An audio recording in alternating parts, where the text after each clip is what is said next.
Ďakujeme veľmi pekne, že ste prišli tak ako sme sa dohodli a že môžeme teraz venovať priestor vašim otázkam a odpovediam pána Laudu.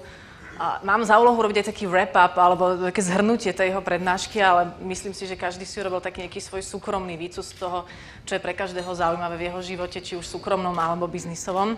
Ale ja som si vybrala takú myšlienku a povedzte mi, či sa vám ľúbi.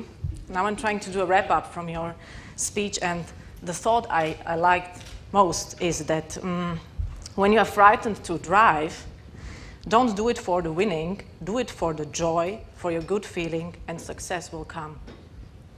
You agree, Cool. Mr. Lauda? Yes, I agree. That's my philosophy. But I will have my speech later. Maybe a few years. May I invite you on the stage, please, so we can ask the questions people wrote on these papers. A máme aj mikrofóny. Je tu niekto, kto by sa chcel, kto už teraz vie, že sa bude pýtať osobne, aby som sa vedela zhruba zorientovať? Pani, vy. Okay.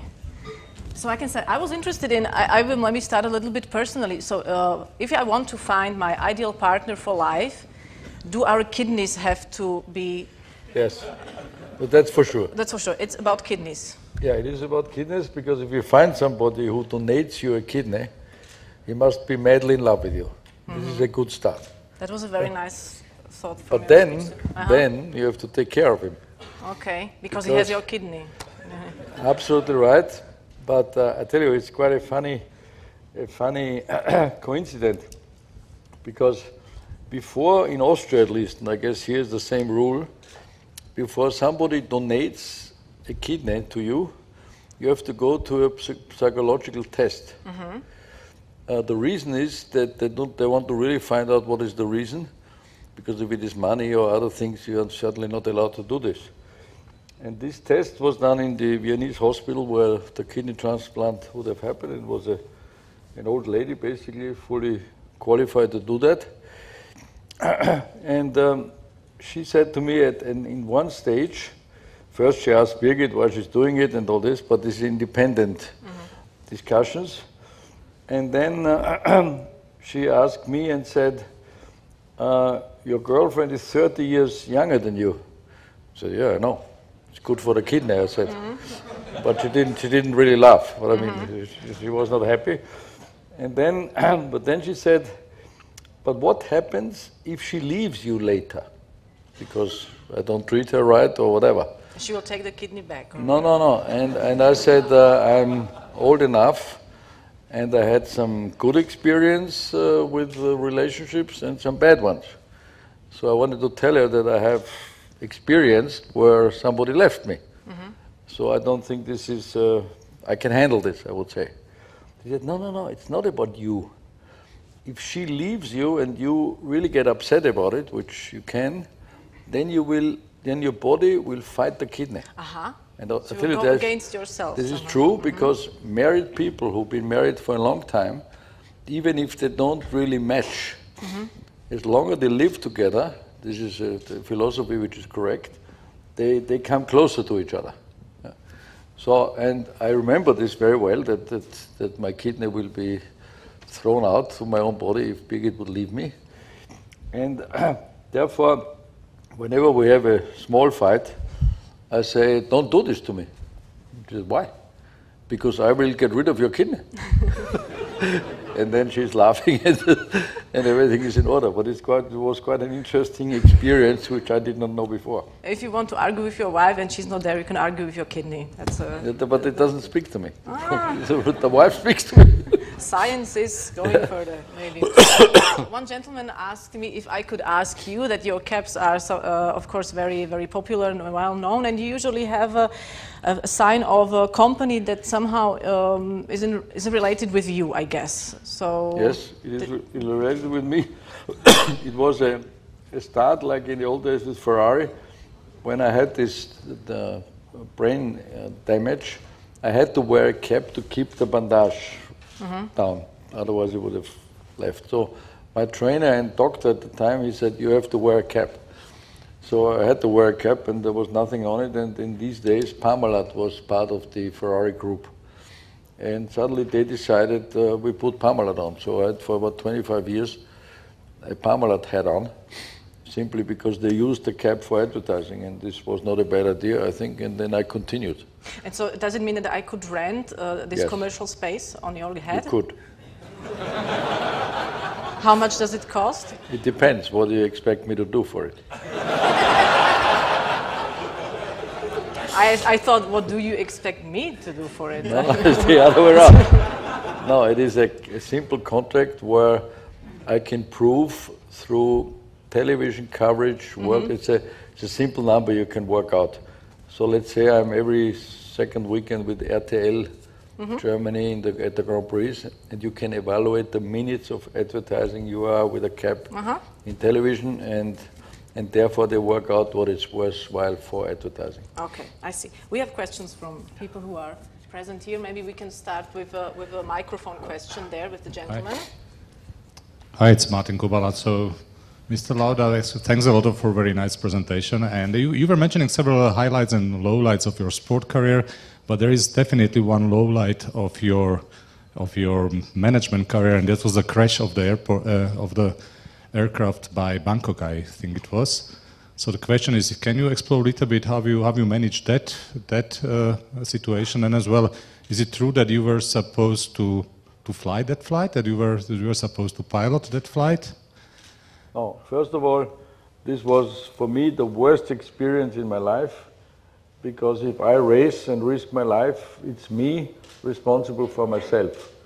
But if you have an airplane flying from Bangkok to Vienna, a brand new 767 at the time with 223 people on board, and the airplane crashes, it is a certainly completely different responsibility. So aviation, generally speaking, as you all know, is a very safe operation. I'm a commercial pilot. I flew these days the 767 as much as all the other pilots, so I basically knew about the airplanes. And I can tell you the story was horrible for me, because it was one evening, Sunday night, and I had a phone call from the Austrian news program in television, and the lady there called me and said, one of your airplanes crashed. So I said, how do you know? Because we have a message coming up from Thailand that one airplane is missing, and they didn't know exactly which. I said, no, it can't be ours. Nevertheless, we contacted dispatch, who is in Vienna. We said, contact the airplane, and they could not contact the airplane. So the airplane has crashed. So, and then was the critical decision, and again, this was a management decision, where we all got together in the airport, in the office. And first of all, they decided that I should stay here to do the communication and take care of the whole situation. But I thought this is completely wrong. And I decided on the spot that I go straight down to Bangkok and look at the place. So I came there the next day, and then we were flown with helicopters from the government people there to the area. And this was the worst I've ever seen in my life, because I've never seen an airplane crash before. It was in the middle of the jungle. The airplane was 6 kilometers in 1,000 pieces spread over the place. The local people living there took jewels and rings from the dead people there, stolen them, opened luggage. It was a mess like you do not believe. But nevertheless, I walked through all these terrible things there. I will never forget the smell of killed people in the heat of Bangkok. And I had the Boeing guy, we had a representative of Boeing in Vienna who is always there with the airline, and I took him with me to this mess, to this place. And one thing was interesting for me, that I tried to find as much of the airplane as we could find, and the engines, two engines, were 3 kilometers apart. And I looked at one engine, and then we looked at the other engine. By accident, it happened. And I said to this guy, why is the thrust reverse on this engine locked and the other one is open? This was the first thing which for me was illogical. And he said, listen, if an airplane crashes in 28,000 feet and it comes down, there's no explanation, because it's simply, we don't know what force was on the airplane.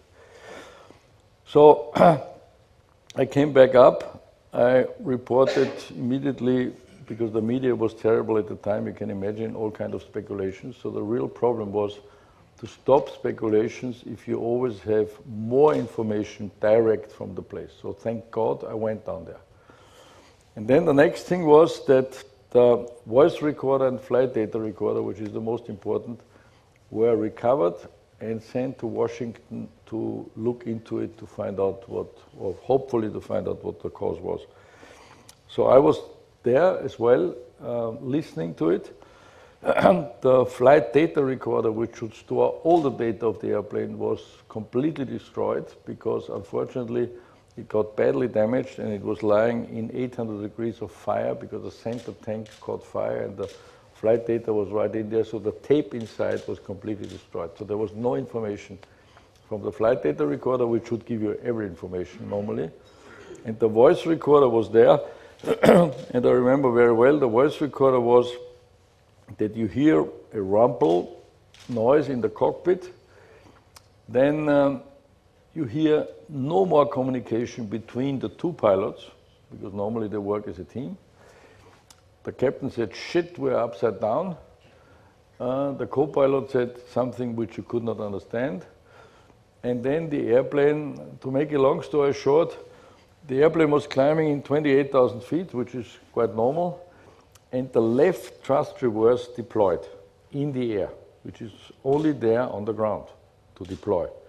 And as soon as it deployed, the left wing stalled, the airplane turned over and went for 28 seconds downwards, uncontrollable because it goes straight into overspeed, and then crashed.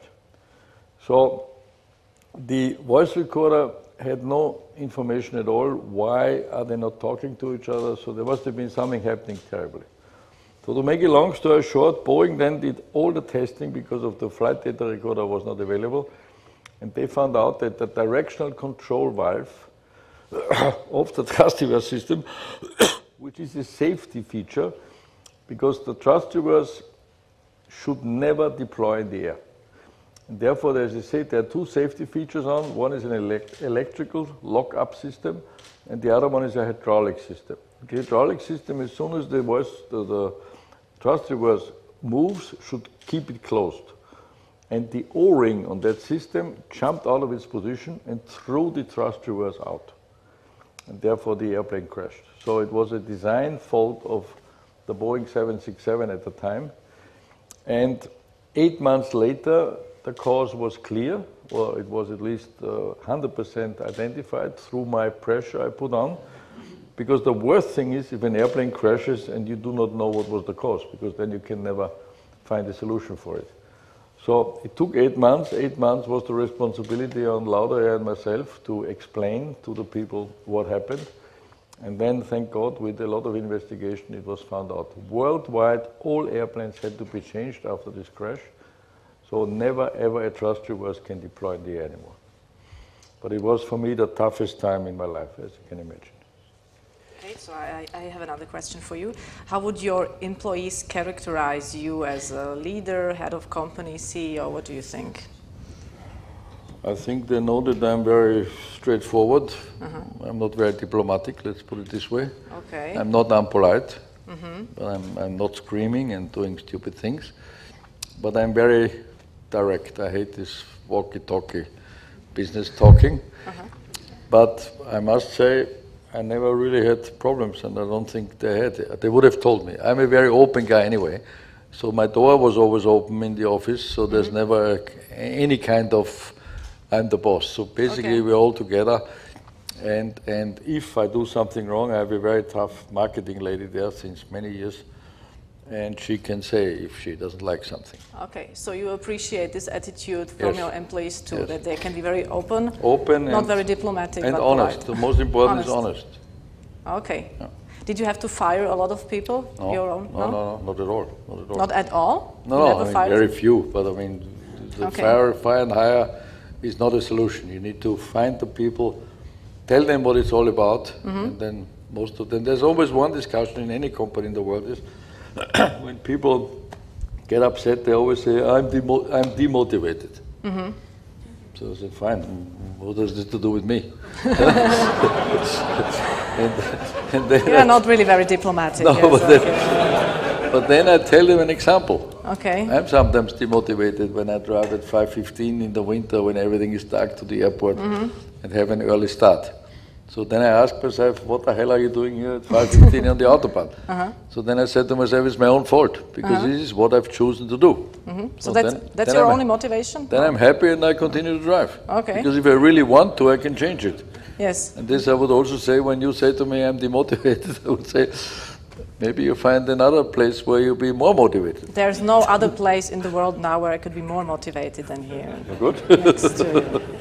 When you were mentioning that you are a person that sports taught you to look deep in yourself to find your mistakes, to be responsible for the way how your life's going on, are you able to do this as a father as well, as a husband as well? Are you able to go deep inside and find the faults in you? I'm asking for all the women I know. Yes. But there's a logic for women and there's a logic for men. Okay, so from the point of view of your logic... So we men, we are working in square things. So we have a square thing, we discuss it, we move it away. And then we take the next square one because we are simple, organized. Yeah? And we women, we have a puzzle and we You have do a puzzle like you do not believe and you jump from one corner to the Okay. other and forward it back. And sometimes to catch that in my simple square thing is not always that easy, but I will speak again and again. Okay. And again. I never give up. Okay, you're motivated because you have a great wife, I guess. So now I jump to another topic. Čo hovoríte na účinkovanie Michaela Schumachera? So what's your opinion on Michael Schumacher and his career? His comeback is now 2 years not very good. He's now in his third year. The Mercedes this year is much better.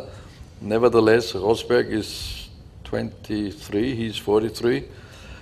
But Schumacher is the best of today, winning 7 world championships. His comeback is for me very interesting to watch, but he doesn't really get all the way to the top. If you look at Raikkonen now, he was 2 years old, out, and he is now second in the fourth race. So his comeback is easier in a way. First of all, the Lotus is not a bad car, but Michael is struggling a bit because of the younger Rosberg in the same car seems to be quicker than him. So. But again, he has his skill of racing, he has the brutality to pass people, so all this is there, but to find the right trim for these tires now, which are very sensitive, not to use them too much and think about it, what to do, he hasn't found the full solution for that. Okay, thank you. This was a question from a gentleman. I guess this was a bit too much for my square. I don't know how to fit it into a puzzle, so... I have to explain, we have some special guests here, 6 people who were fortunate to win in a competition. They had the opportunity to ask you a question through Facebook and I guess that they are present here. Máme tu 6 výhercov, ktorí sú tu aj prítomní a mali možnosť vám položiť otázku. Some of the questions you have already answered in your speech, that's why I won't repeat them, but I would like to introduce you to František Staš, Viera Lužová, Richard Fekete, Miroslava Vavríčková, Martin Šauša a Miroslav Dragún. Dobrý deň vám želám, milí výhercovia. And I will ask now their questions. So Viera is asking, hi Niki, would you still enjoy taking an F1 car a spin? No, because I spun them so much and that I raced, I had an accident, I came back, I retired, came back again. So I tried everything possible in Formula One, and then sooner or later I found everything, and therefore I never drove again, and I don't want to drive again, because I've done everything there, so I'm not anymore interested. Okay. So I hope Viera is satisfied with this answer. Now Richard is asking, how much do driving Formula and flying a plane differ from one another? Completely opposite. I know one is on earth and one is in the air. I know, but there's more to it. Okay. Because racing is no rules, no regulations, pass wherever you want and win. And responsibility just for yourself. Yeah, and the other guy. Maybe you push him off the road and you win. Okay. And flying is the opposite. Flying is the opposite. You have to respect the rules. You have to stick to the rules. Otherwise, you're not safe. So for me, when I was racing, I always was flying myself. So So when I came out of the race, after the race, I walked to the airplane and flew home, and I had to switch in exactly what I just told you now. Now this is the opposite. Okay. And which is very good, because you cannot always live in one extreme. So I guess we know already the answer to the next question from Miroslava. What comes with more adrenaline, flying a plane or driving a Formula car? Driving a car. Driving a car, yes. Okay, thank you. And Miroslav is asking, Mr. Lauda, what is your perception of some countries trying to pursue the so-called taxes for flying? Do you think that this could lead to Bratislava Airport being interesting for Fly Niki or other operators? This emission trading, which was introduced now for all aviation, for European aviation, is for me a terrible wrong decision, because either it's for all airlines in the world, from America to China and whatever, but you cannot introduce an emission trading only for the European airlines. It's completely ridiculous, because our tickets cost more money than if you fly Emirates from Dubai to Australia. So, and they have to sort this out, but the emission problem, generally speaking, is only 2%, all the airplanes worldwide. Yeah? So the damage airplanes do, thank God, is less than cars do or industry does, but nevertheless, the emission trading should be for everybody, then it's fair competition. Okay, now we have another flying question. After you sold Niki, do you have new plans? Do you have still motivation to come back? The moment I'm simply looking, I'm still very busy with the Air Berlin board. I have to be, but nevertheless, I always keep my eyes open and see what comes up. And if something interesting comes up, then I will do it. Okay. I don't want to retire. No, never? Ever. It's boring. You think it's boring? My father is retired and he's got a quite exciting life. What does he do? He's a writer. Good, so he keeps on writing. Yes. Yeah, well, but he's retired. Yeah, good. But he's busy. He does it secretly. You know, he's busy. Okay. There's another question. If you should describe yourself with one word, which word would it be? You describe yourself with a few more words already, so do you have maybe one word you could use? Try to be honest. So try to be honest, 4 words. Honesty. Honesty. Great. Good. Do you have some other plans in your career? I don't know. You said that your eyes are open, you will see. Okay. What is the perspective of low-cost airlines in the context of worldwide globalization? Do private companies and smaller airlines have a chance to survive? Yes, they have, if they do the right job. It's very simple. And even the big ones who are wrong managed do the wrong job. So it's a question of management, like in any other business. So it means you have to go the other way than all the others go. Depends. Yeah. This is a good start.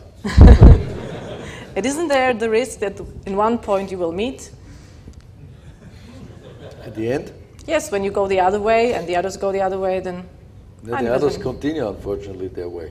Okay. You have to be different. This is the most important. Be different to get acknowledged by passengers or product, or yes, I want to fly there. But I mean, not too different. I mean, you cannot be absolutely different. No. You have to find a way where I get your sympathy. You want to fly Niki because of my funny bread and the right price. Yes, the pažitka thing, yes. Yeah. For example, Sky Europe did a very good start here.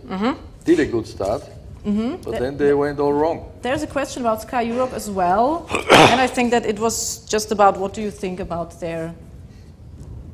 Expanded too quick. Yes, expanded too quick. Yes, very simple. They expanded so quick that the passengers did not catch up, and they made for years and years losses. And in the end, there's nobody who wants to pay for the losses. As I flew with them a few times, they really didn't have catch up on the plane.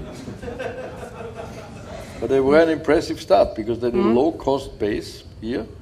Yeah, and we at Air Berlin and Niki, we looked at them once to combine forces together. But the problem was that they were growing and didn't catch up with the business. Too fast. Yeah.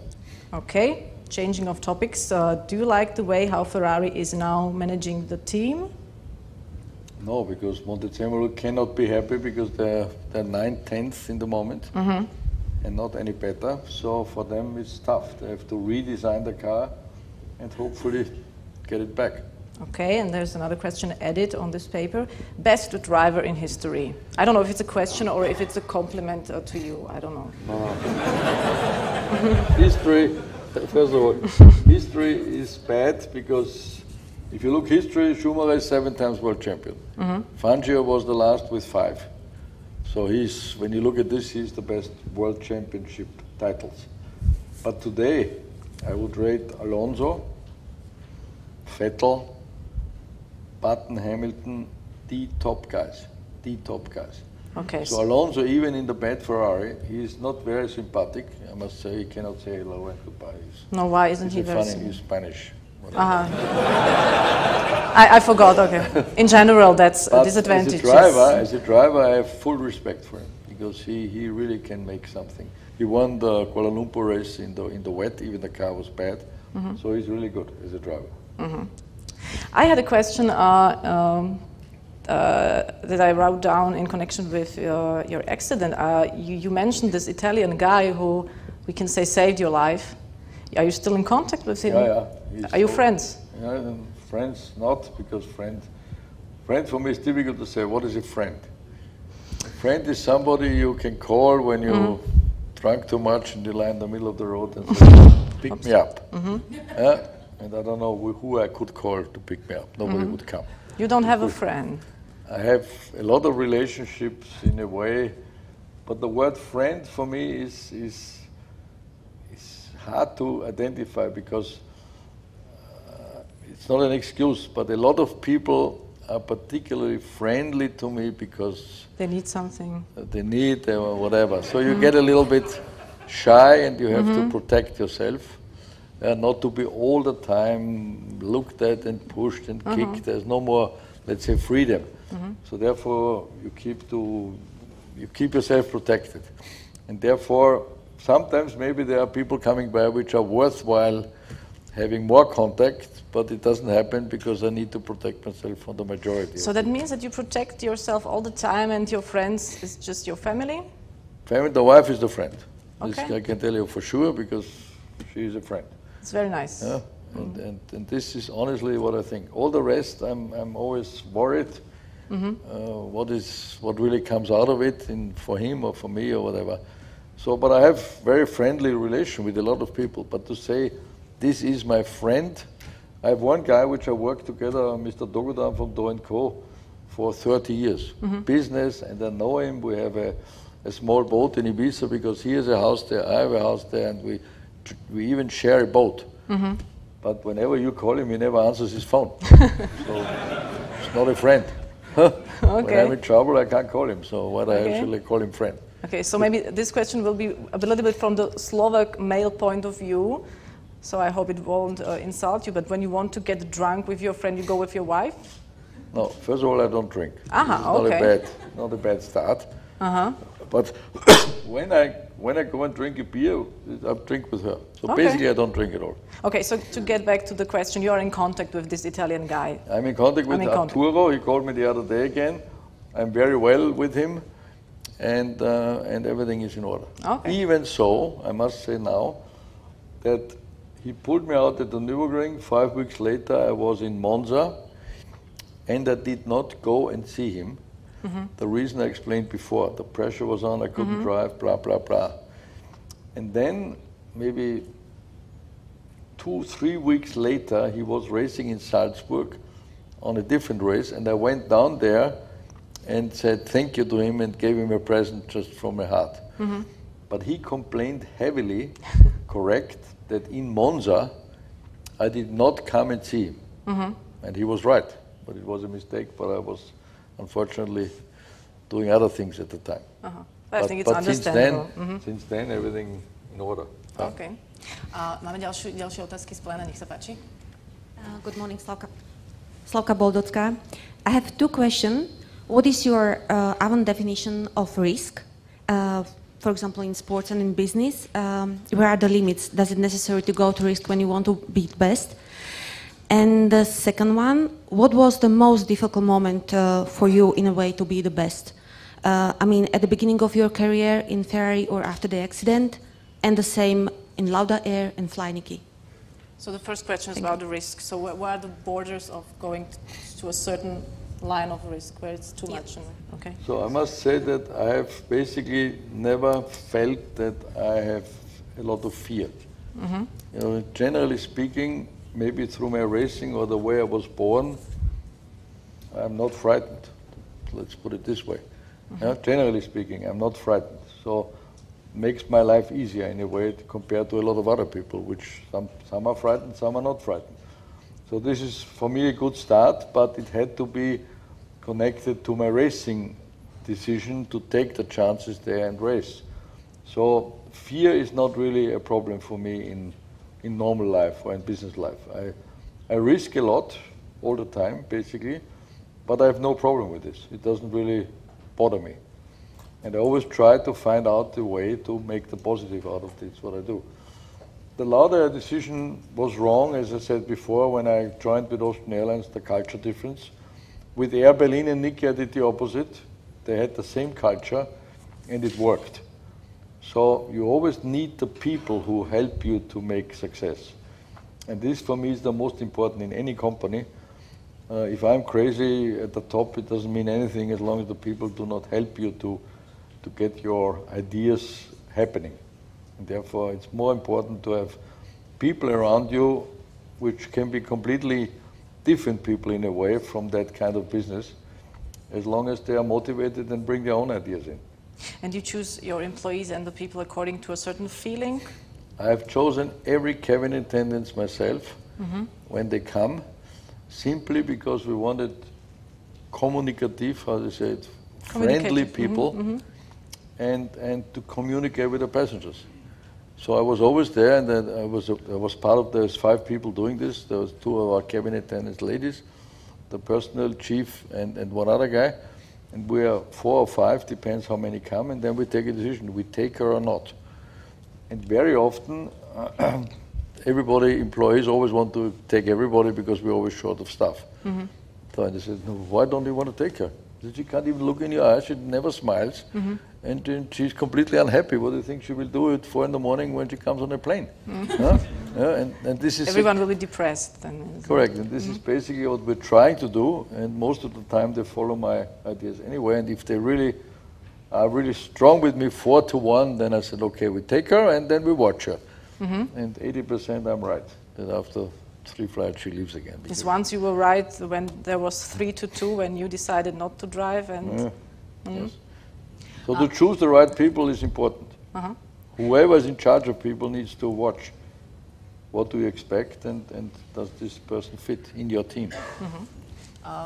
Is it okay? Are your questions answered? I'm not quite sure now. The first one, I wanted to know where are the limits of this risk? No limits. No limit. No limit for you. And at the second question, that was what was the most best for you, this most difficult moment at the first one to go after accident again back to After the accident to come back was maybe the hardest thing to work for and get back in order again. Took 3 or 4 races to be fully without any damage from the accident. But there was a certain time when you had fear. You said you never had fear at the time. Yeah, I had fear in this Friday, as I explained. But I could find out why do I have fear. And the fear was simply because I expected something from me which I couldn't deliver. So it's it is, I think you have to bear in mind that when you do something in business or when you drive your car or whatever, if you're confident that, to make it simple, that you can drive your car, then you feel comfortable in the car. So when you cannot drive your car because you've never been taught properly to drive a car, you will always have fear.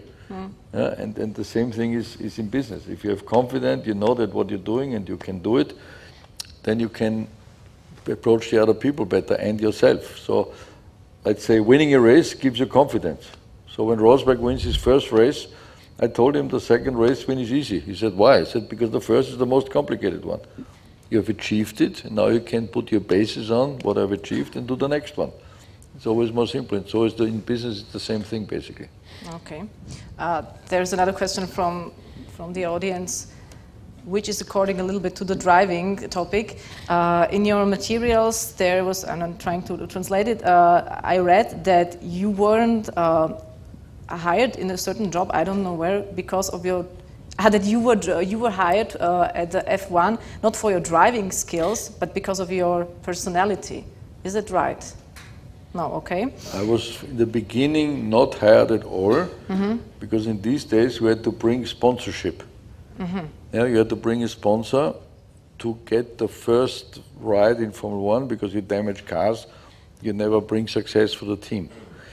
And in these days it was so that my grandfather, who I didn't speak much before, but he was the most domain in our family, had a sponsor which was an Austrian bank, the Erste, it was called.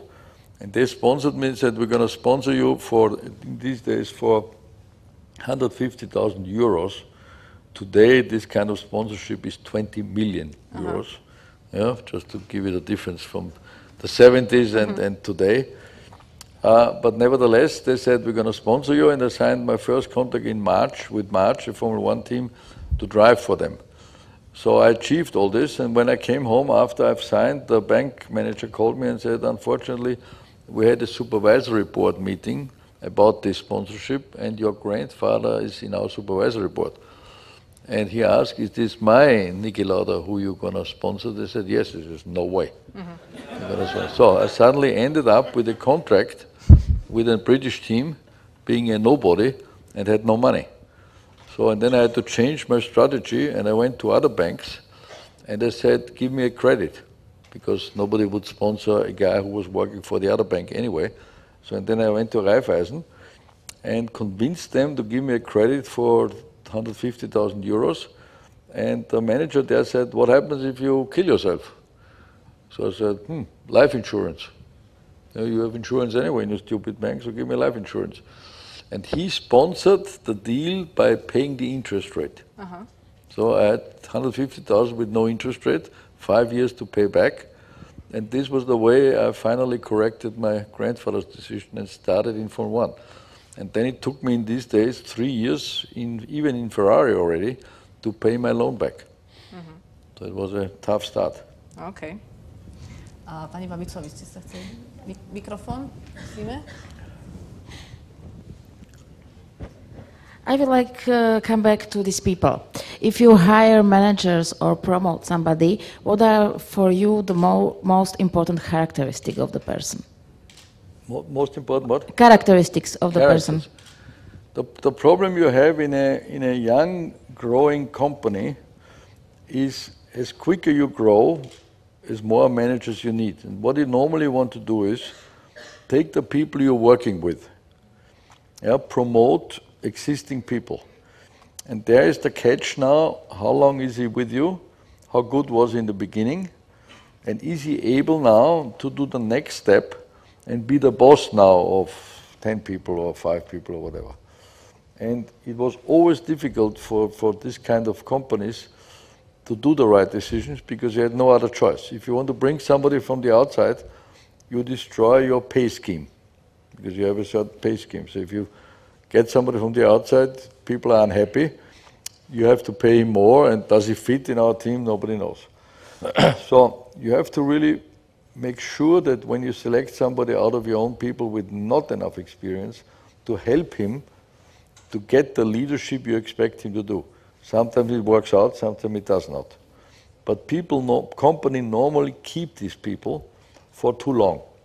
They even know he can't get his people behind him, and they still keep them. And I think this is one of the biggest mistakes. But on the other hand, you do not know how to overcome the problem initially. Okay. You always fly business class? Depends. As if I have a private plane too, so this is what I do normally, most of the time, but normally business class. And sometimes economy, just to check how things are going. Yeah. Yes? Niki always is economy, there's no question. Yeah, this is not a problem at all. OK. Ešte, aby som... OK. Poďme ďalej. Mikrofóny sú zhruba kde? Prosím, už odtiaľ ide. Dobre, ste zlatá, nech sa páči. Yeah, hello.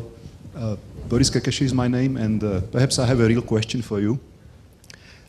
If you look back at the Formula 1 business, certainly the contribution of the driver to success of the team has been subject to change due to technicalities, due to the fact that that it's almost an industrial effort now to produce a car and to make it fast. How would you rate it? Is it really a thing that is changing the role of the driver and his contribution, or it's still the same? Thank you. No, it is the opposite today, because first of all, you have now world champions, they are 22 years old. So they start with 10 go-karting and they work their way up into Formula 1 really early. In my times, you were never before 24, 25 in the beginning of your Formula 1 career, and world champion 26, 27. The problem in my times was that I had to have a very short link between my ass and my brain to understand what the car is doing. Because there was no telemetry at all, there was no data transfer to the pits, what the car is doing or what the tires are doing. It was simply, I had to tell the engineers, what do I feel? And this is the catch.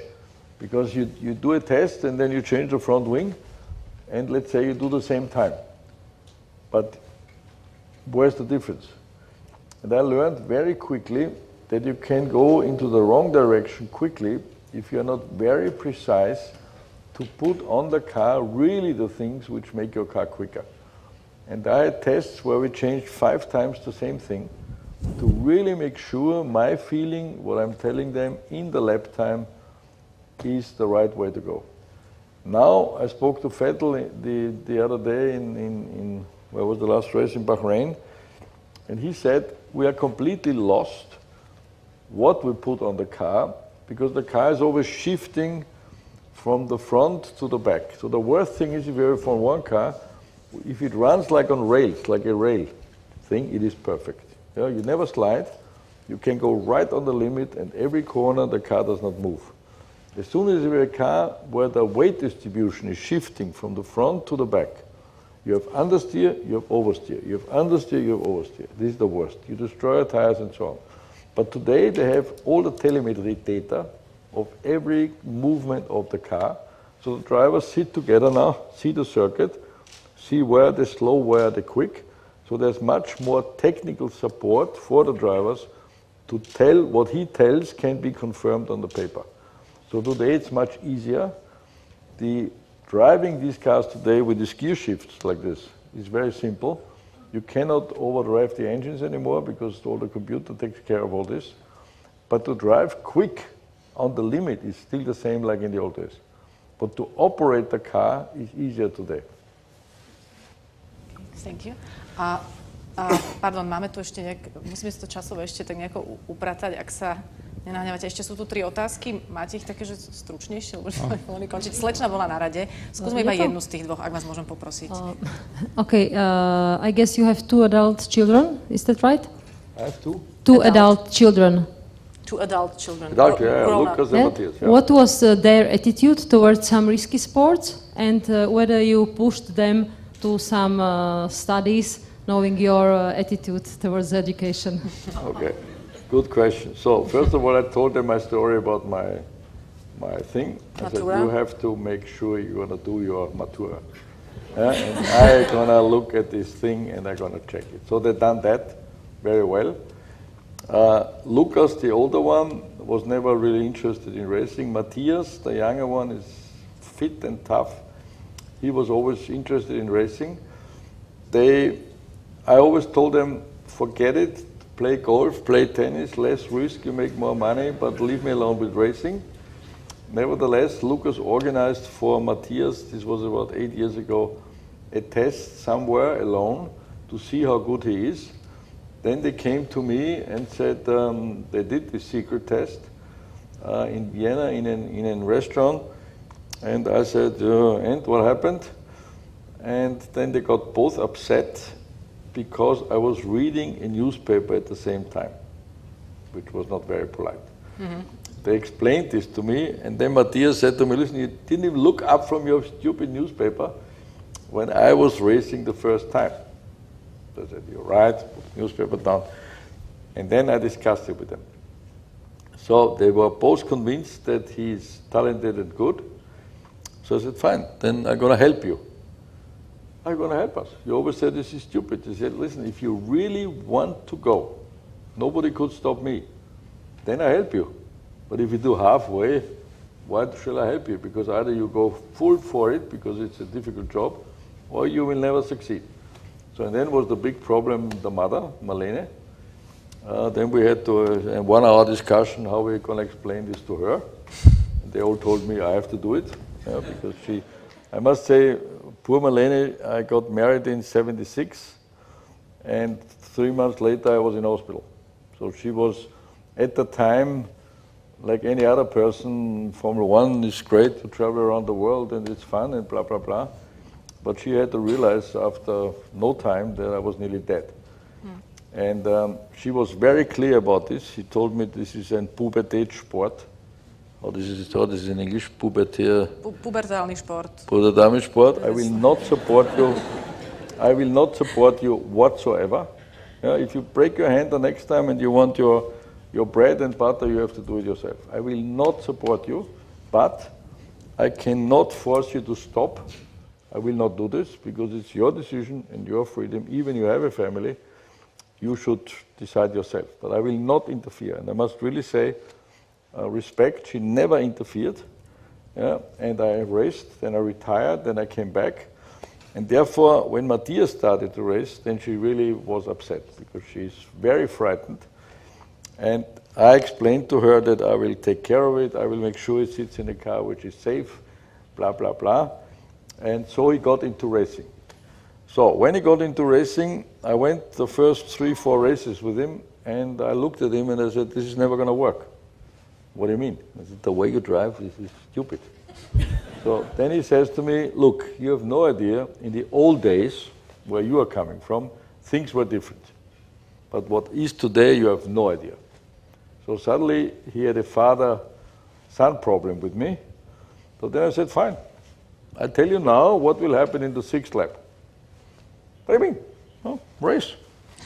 So in the 5th lap, he already retired because the tires were broken. So anyway, we had an ongoing battle, which I could never win. But in the end, I said to him, fine, I'm here to support you, but I will not interfere at all because you know everything better anyway. So he raced for 3 years, not successfully. Then he came to me and said, can you give me advice? I'm sure I can. But why didn't you not do this right from the first day? Because if I would have the possibility, I would start asking.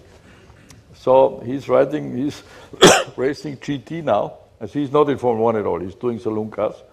But he's doing a good job. A good job. But it was a difficult experience. A viem, že tu bol záujem ešte o 2 otázky, páni, vy ma budete hrozne neznášať, mám tu už 2-krát ukázané, že mám skončiť, takže položím ja svoju poslednú otázku, určite si poviete, že vaša bola lepšia. My last question is, many successful people, businessmen, have the tendency to enjoy life through money, having good sport cars and going to exclusive vacations, blah, blah, blah, things like this. What does enjoying life mean to you? The first freedom I have is that I can decide for my life what I want to do. So this is for me the most important. So I have, from this point of view, no restrictions.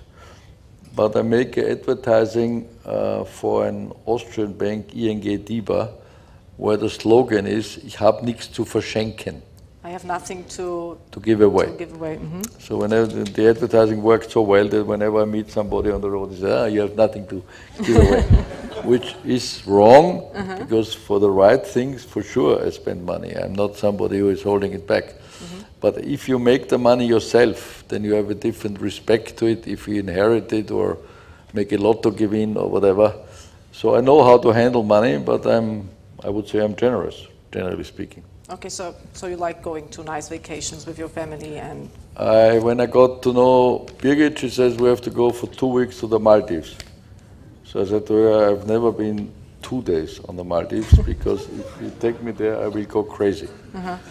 All my friends said, you're never going to go because you're going to kill yourself there.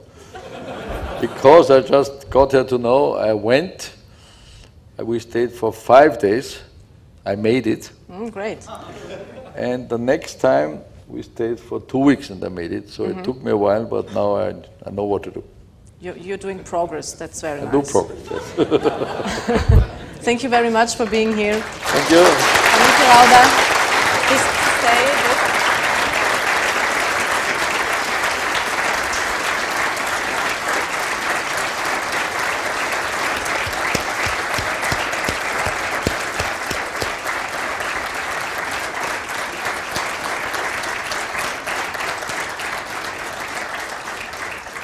Ešte bude jedno také kratšie, oficiálnejšie rozlúčenie, ešte budete môcť aj dlhšie tlieskať. Ja by som chcela za seba povedať, že ďakujeme veľmi pekne za vašu prítomnosť, za vaše otázky.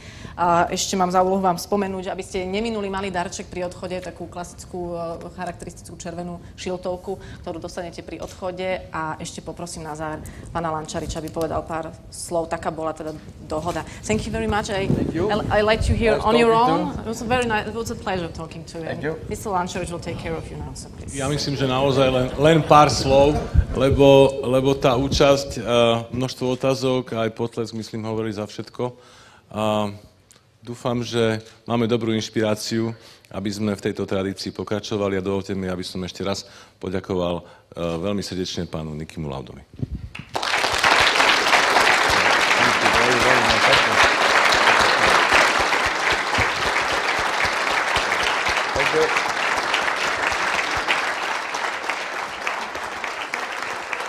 Thank you.